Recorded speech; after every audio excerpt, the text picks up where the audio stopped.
For almost 9 years, we've been systematically reinventing our GT6 with the goal of a poor man's F-Type. There's still a lot to do, but after a surprising amount of metalwork last time, we can at least sit in it again, which is nice. So today, let's shift gears a bit and get ready for the next major phase. If you think we completely overcomplicated our lives by cramming some Miata Seats in here, that's because we did. But hey, it saves some cash and they are very nice. Or at least one of them is. At the end of the last episode, we discovered that the driver's cushion was the victim of an extremely poor foamectomy, as it's known in the Miata world.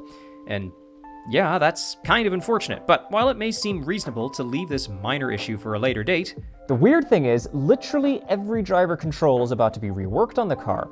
And to be sure all of it ends up in the right place when we're done, we've got to confirm the seating position now.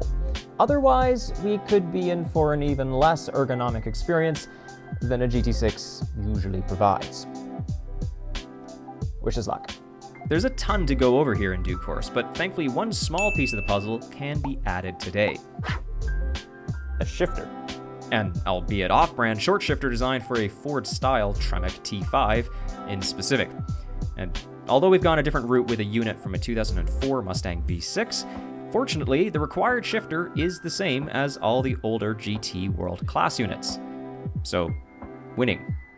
Honestly, we've had to make so many seemingly random parts fit this project that it's a rather glorious day to just hop online, order something, and know that it'll bolt right up.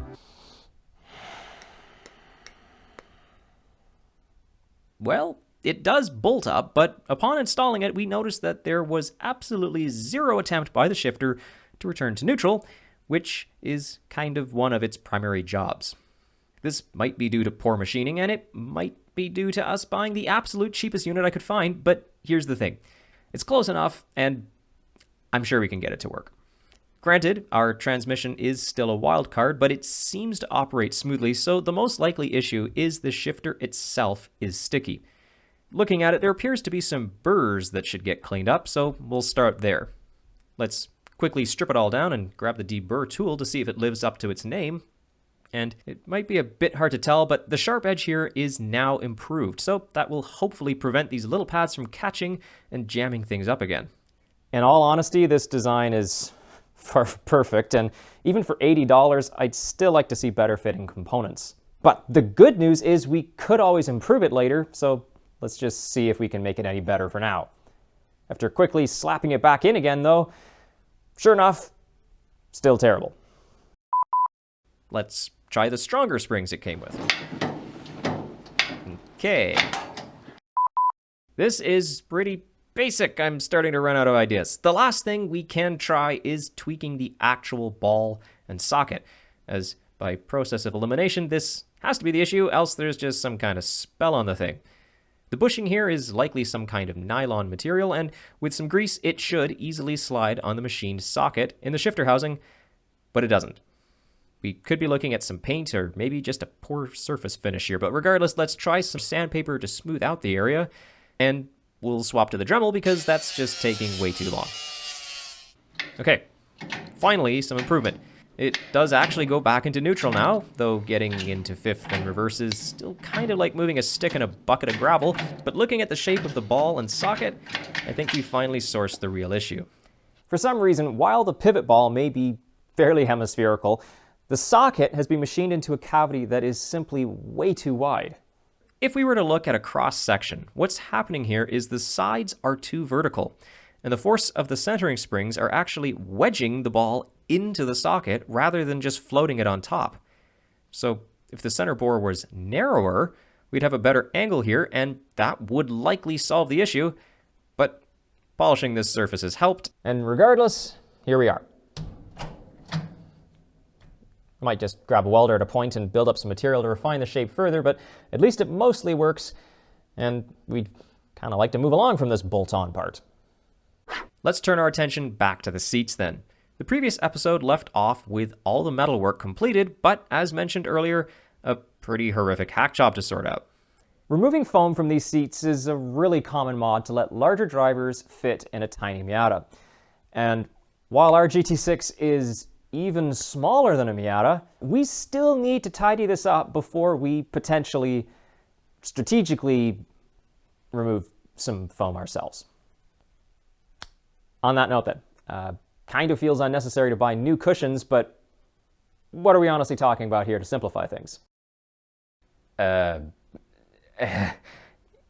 Yeah, no. That's more than our engine was. So, in the same brilliant wisdom that led Mazda to make the metal frames nearly symmetrical, it should come as no surprise that they also decided to not sell the foams without the covers. And the frames. The aftermarket doesn't seem to have anything on offer, at least that I could find, and sourcing another used foam is not worth my time. So, let's see what we can do to repair what we've got. I'm no upholsterer, but while the previous owner used a butter knife or perhaps a chainsaw to do their dirty work, we're going to attempt to tidy things up with an electric carving knife and hopefully get a better starting point. What a hack job.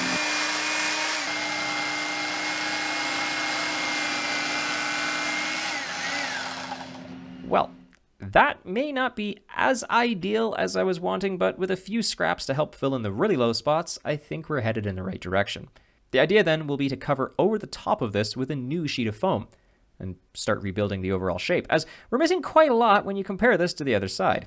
Thankfully, the 70s green power knife cuts like a power knife through foam, and a Sharpie is perfectly adequate for marking out the cuts, so we can refine the cushion a bit more. We just like to get the underlay part a little bit tidier before we lay that in place.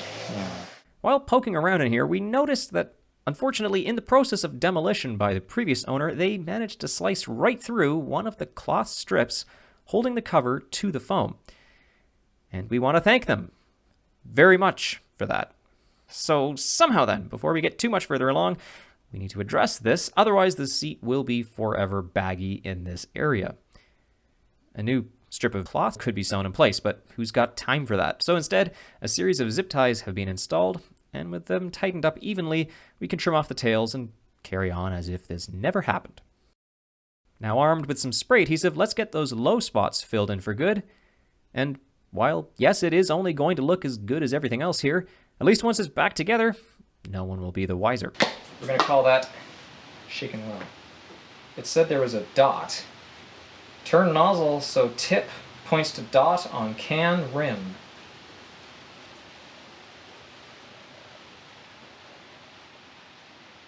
How about I just use it like a normal can? And you just hold it wherever you want.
And with that, the driver's base cushion is looking way better than before. And it should be pretty comfy with that added foam, so great. Let's switch our attention to the backrest, as who knows what's going on in here. We removed most of the hog rings so far by prying them open, but honestly, cutting them off would be so much easier, and it's not like we're going to reuse them anyways. So yeah, just a helpful tip there. So in order to fix the backrest, where the previous dude cut out all of this foam that's actually stitched in, and then decided, oh, that's not quite what I wanted after all, and took basically this sort of half-inch thickness, put that back in, and then of course this remainder then acts as a bump, so it's doing the complete opposite of what the stitching was supposed to do originally, so it's just stupid. So what we're doing right now is actually picking out all the old stitching to remove this foam, so that we can then take some new foam and actually stitch back through the original holes in the leather, and hopefully have it look the same as the passenger side.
And there you go. That honestly looks so much better. And if you didn't know, you likely wouldn't give these a second thought, which is kind of what I was going for.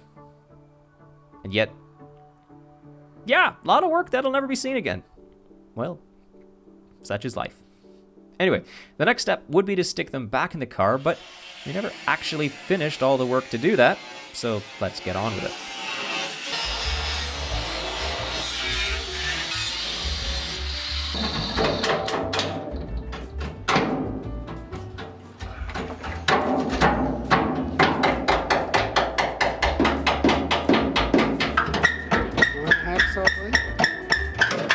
Careful here, because if we made a mistake, we could just Zeus this back in. There we go. All right, flat disc.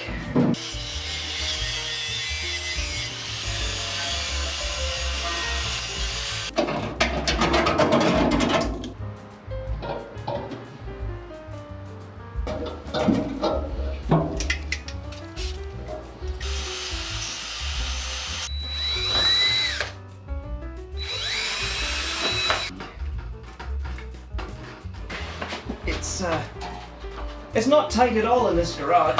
No, it's not.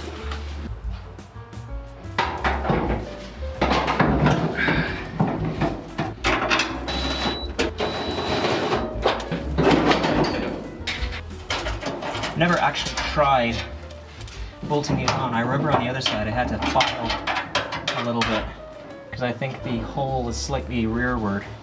And you know, the funny part there is that these are original Triumph rails on factory reproduction floors. So this is where everything should fit perfectly.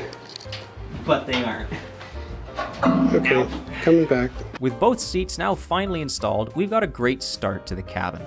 And whether these stay tan or not can be decided later, as it is possible to re-dye them, so let's not sweat it now. That technically concludes the seats and indeed this episode then, but if you check out that timeline, what gives?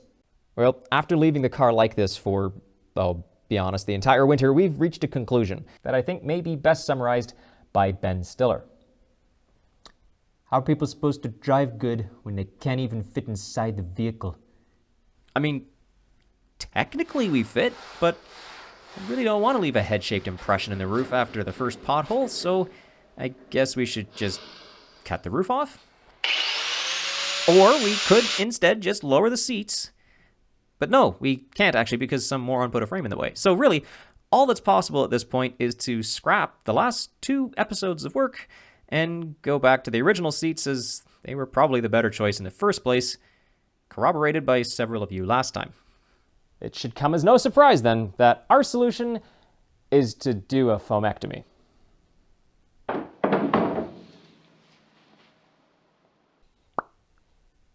know.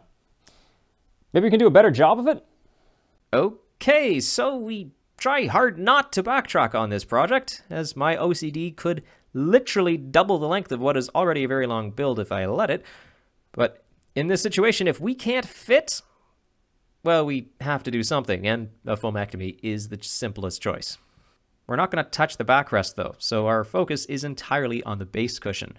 So, after pulling it apart, again, we've got this back down to where we were not that long ago, it feels. And the interesting thing with it is that, with that being the base of the seat, and this being the top of the seat, and I look in kind of that angle, if you can get the idea, Yep. that's like a good 4.5, 5 inches of height to the top. And you say, yeah, I mean, in such a small car, that's a big deal. But the problem is, if I lift this out, if we just take this base off that we added back on again, that's what filled into this spot, that's what most people do. You just cut that off, and then when you sit down on the seat, you just squish down into it a bit more. But over time, it just leaves this sort of saggy, floppy, it's not tight and new looking anymore to the seat base, and it looks really terrible. So I want to do it better than that, but I'm trying to figure out how. So I think what we're going to have to do here is, this will come off again, because it has to go down some way or another. But what we'll do is, I'm going to take off this top cover here as well, and where there's hog rings holding the cover on, I'm hoping I can actually get some zip ties and pull the foam down into the pan. And that way we can actually keep it tight so that the way that I set it up now is the way that it should stay. It's not like it's just going down when you sit on it, it's permanently down. And that way we can get the seat cover to lay flat now, it should still look good into the future.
So after repeating for the other side, we've now got 2 fully modified seats.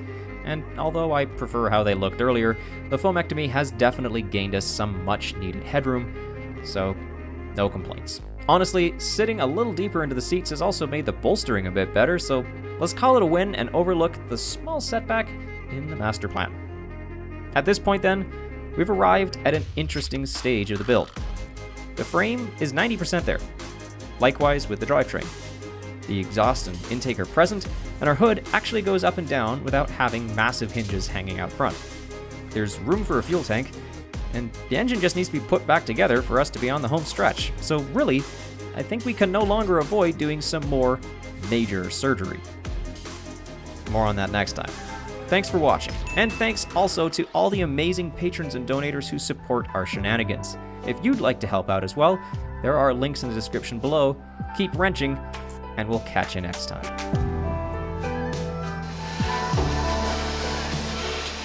9 pounds.